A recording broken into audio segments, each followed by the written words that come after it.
ही कहा है किसी ने, चिंता और चिता में सिर्फ एक बिंदु का फर्क होता है। इस दुनिया में कुछ लोग बेवजह चिंता करते हैं, बिना किसी कारण ही अपने आप को और मन को परेशान करते रहते हैं। चिंता हमें बीमार करती है।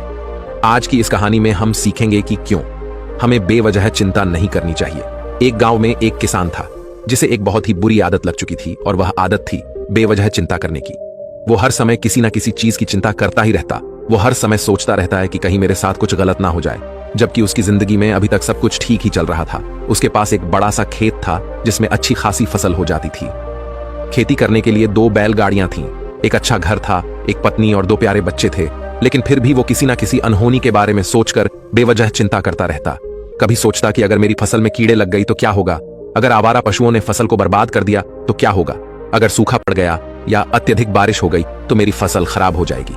ऐसे ही वो भविष्य की अन्य बातों के बारे में सोचकर बेवजह चिंता में डूब रहा था, जैसे कि कहीं खेती के समय मेरे बैल बीमार ना पड़ जाए, मेरे बच्चों का भविष्य कैसा होगा, कहीं बुढ़ापे में मुझे कोई बड़ी बीमारी ना हो जाए, मेरे बच्चे बुढ़ापे में मेरा ख्याल रखेंगे भी या नहीं, वगैरह वगैरह। अपनी इस लगातार बेमतलब चिंता करने की आदत की वजह से वो आसान और परेशानी नहीं लगता था, और अब उसका किसी भी काम में मन भी नहीं लगता था। उसकी पत्नी ने भी इस बात को अनुभव किया कि उसे बिना मतलब चिंता करने की आदत पड़ चुकी है। उसने उसे कई बार समझाने की कोशिश भी की, तुम बेवजह चिंता करना छोड़ दो, लेकिन उसके समझाने का कोई मतलब नहीं रहा। उसे पता चला कि नगर में एक महात्मा आए हैं जिनके पास सारी समस्याओं का हल है। फिर एक दिन वो उसे लेकर एक बौद्ध भिक्षु के आश्रम में पहुंची। बौद्ध भिक्षु बहुत ही बुद्धिमान और ज्ञानी व्यक्ति थे, और उसकी पत्नी अपनी सारी समस्या बौद्ध भिक्षुओं के समक्ष रख दी। किसान ने कहा, महात्मा, मैं हर समय किसी न किसी बात की चिंता करता रहता हूं। मैं ज्यादातर उन बुरी चीजों के बारे में और फिर कभी अपना हाथ अपने सिर पर रखते तो कभी जमीन पर। वो बहुत ही चिंतित और बेचैन चकर चिंतित होता रहता हूं, जो अभी तक मेरे साथ हुई भी नहीं। किसान की समस्या को पूरे ध्यान से सुनने के बाद बौद्ध भिक्षु ने कहा, ठीक है, तुम दोनों कल सुबह आना और फिर मैं तुम्हें तुम्हारी समस्या का समाधान बता दूंगा। अगली सुबह जब किसान और उसकी पत्नी बौद्ध भिक्षु के आश्रम में पहुंचते हैं तो देखते हैं कि बौद्ध भिक्षु बहुत ही चिंतित अवस्था में जमीन पर पालथी मारकर बैठे हुए हैं, और उनके सामने एक दूध से भरा गिलास रखा हुआ है। बौद्ध भिक्षु बार बार उस दूध के गिलास की तरफ देख रहे हैं, और फिर कभी अपना हाथ अपने सिर पर रखते तो कभी जमीन पर वो बहुत ही चिंतित और बेचैन दिखाई पड़ते थे। ये देखकर किसान ने पूछा, महात्मा, आप इतने परेशान क्यों लग रहे हैं? आपके समक्ष दूध रखा है, आप इसे पी क्यों नहीं लेते? महात्मा बोले, मुझे चिंता हो रही है कि कहीं इस दूध को बिल्ली ना पी जाए, या फिर मैं कहीं जाऊं और तो क्या पता, या दूध कहीं गिर जाए। मैं दूध को पीना तो चाहता हूं, लेकिन मेरा भी मन नहीं है। मैं तो यही सोच रहा हूं कि अगर ये दूध खराब हो गया या कोई गंदी चीज इस पे पहुंच गया तो फिर क्या होगा। इतना सुनकर किसान जोर जोर से हंसने लगा। किसान ने हंसते हुए कहा, महात्मा, इसमें इतनी चिंता करने वाली कौन सी बात है? ये दूध ही तो है। अगर इसे बिल्ली ने गिरा दिया, ये खराब हो गया, या फिर किसी ने इसे पी लिया तो क्या हो गया? ये आपको दोबारा मिल जाएगा, और वैसे भी आपका चिंता करना व्यर्थ है, क्योंकि ना तो अभी इसे बिल्ली ने गिराया है, ना ही खराब हुआ है, और ना ही अभी इसे किसी ने पिया है, और हो सकता है कि भविष्य में ऐसा हो भी न। किसान के मुंह से ये बातें सुनकर बौद्ध भिक्षु मुस्कुराए और बोले, मैं भी तो तुम्हें ही यही समझाने का प्रयास कर रहा हूं कि भविष्य की उन घटनाओं की चिंता करना व्यर्थ है जो अभी हमारे साथ हुई ही नहीं, और बहुत बड़ी संभावना है कि वो कभी होगी भी नहीं। और अगर हो भी गई तो जिस चीज को तुम्हें एक बार हासिल कर सकते हो उसे तुम दोबारा भी हासिल कर सकते हो, और अगर नहीं कर पाए तो कोई बात नहीं, क्योंकि समस्याओं के आने के साथ ही उन समस्याओं का सामना करने की हिम्मत भी अपने आप ही आ जाती है।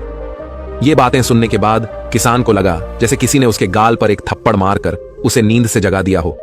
उसे महसूस हुआ कि वो भी तो यही गलती कर रहा है।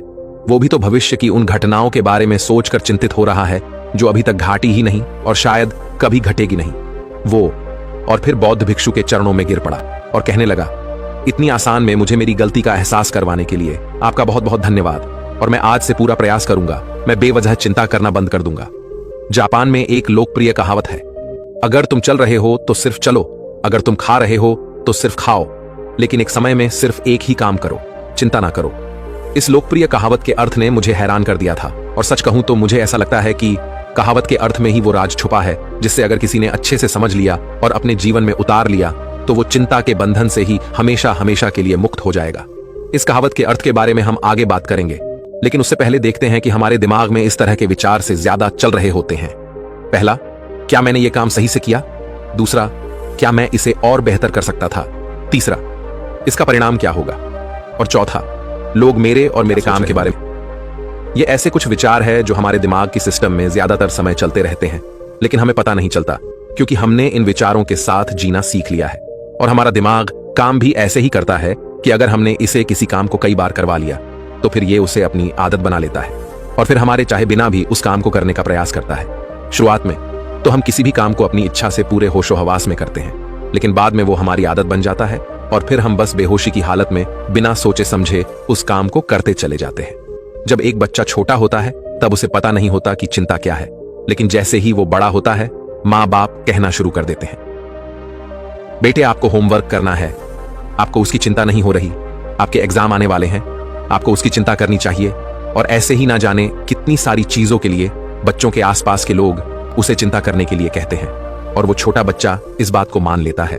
ये अच्छा, किसी भी काम को करने के लिए हमें उसकी चिंता करनी पड़ती है और फिर वो भी किसी काम की घटना के बारे में बार बार सोचने लगता है। शुरुआत में तो वो ये काम जानबूझकर करता है, लेकिन धीरे धीरे उसका मन इसे अपनी आदत बना लेता है और फिर ना चाहते हुए भी उसका मन एक ही विचार के बारे में बार बार सोचता रहता है और फिर वो अपनी पूरी जिंदगी चिंता के इस जाल में फंस कर रह जाता है। लेकिन अब प्रश्न यह उठता है कि इसका समाधान क्या है? तो इसका समाधान है ऊपर बताई गई जिन कहावत का अर्थ यानी जागरूकता। हमें अपने विचारों के प्रति जागरूक होना पड़ेगा। हमें थोड़ी देर रुककर इस बात पर ध्यान देना होगा कि कहीं हम ना चाहते हुए भी एक ही घटना के बारे में तो बार बार नहीं सोच रहे हैं। हमें पूरी जागरूकता के साथ ये देखने का प्रयास करना होगा कि पूरे दिन हमारे अंदर इस तरह के विचार उठते रहते हैं। अब आप पूछ सकते हैं, केवल जागरूकता क्या करेगी? मैं कहता हूं या काफी है। ये मन को शांत करने के लिए पर्याप्त है, मन को अपने स्वभाव का एहसास कराने के लिए पर्याप्त है। और जीवन में जागरूकता लाने का सबसे आसान तरीका है ध्यान करना। ध्यान करने के दौरान अपने विचारों पर ध्यान देना, और जब आप पूरी जागरूकता के साथ अपने विचारों पर ध्यान देना शुरू कर देंगे तब आप पाएंगे कि आपके मन में चलने वाले गैर जरूरी विचार एक एक करके अपने आप ही गायब होना शुरू हो जाएंगे और फिर आप एक आनंदित और शांत जीवन अनुभव कर पाएंगे। तो दोस्तों, कैसी ये कहानी आपको अच्छी लगी हो तो इस वीडियो को लाइक करें